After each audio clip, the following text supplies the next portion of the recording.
can do it. You can do it.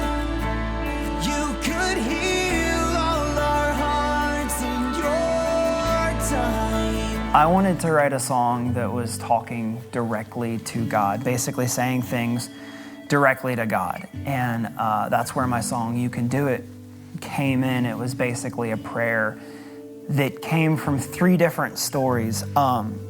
The first story being me jumping back into worship leading, jumping back into a church and getting involved in a church and seeing how powerful worship music is in people's lives.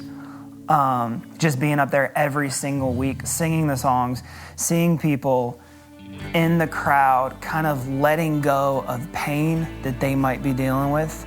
That was huge. And so I made a little bit of a shift as like a Christian radio music artist. That's what I would say the genre was that I was doing before, into this song, You Can Do It, which is straight worship, because worship to me is kind of talking to God. It's kind of a prayer. And I really wanted to write a song that I felt like people could relate to in that way. The second part of the story is really where the music video comes in.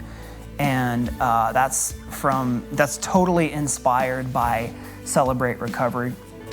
So in October of 2021, my friend Scott Shireman invited me to an event called Celebrate Recovery, and he was receiving his 30-year sobriety chip. Basically, Celebrate Recovery helps people that are dealing with addictions or struggles of any kind, and they get chips if they've gone a certain amount of time without dealing with things. And so with Scott, he was getting his 30-year chip, and I thought, wow, that was phenomenal. And honestly, I wanted to make a movie about Celebrate Recovery, and still kind of do, but like I just don't have the time or resources right now. So I said, okay, well, let's make this music video for this worship song that I wrote. It kind of directly related to what all these people were dealing with, because the chorus of my song basically says, God, you can do this. You can heal all of our hearts if we just believe it. And it's one of those things of when you're going through a struggle, when you're going through something hard, if you don't believe you're going to get through, I don't know if you can get through, because I think believing is like half the battle. And I think that's the thing with faith. And that relates to the third part of the story, which is my own personal life.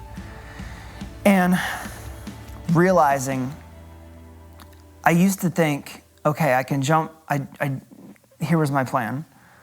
I'm gonna jump back into Christianity, I'm gonna jump back into church, I'm gonna get community because I'm lonely, I'm gonna get this record deal.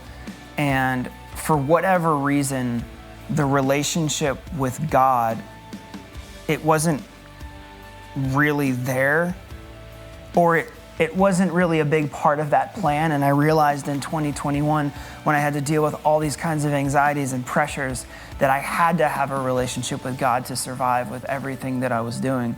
And so that's where, like in the second verse where it says, your voice is strong like the sea, and your words like waves come crashing over me. It's like we need the voice of God to guide us in this life, because I feel like when we're living, when we're existing, and we're trying to get up in the day and say, God, I'm going to try to live for you today, I feel like our jobs, our relationships, our goals, everything is better. And that's where ultimately a huge part of this song came from, because I needed to believe that God was going to help me with all of this anxiety and trouble. And I'm not there yet totally, but writing this song was the first step for me to believe that God is going to get me through and God's going to pull me through, because God is the only one that can put me through and pull me through a dark time, because I can't do it on my own, but God can do it.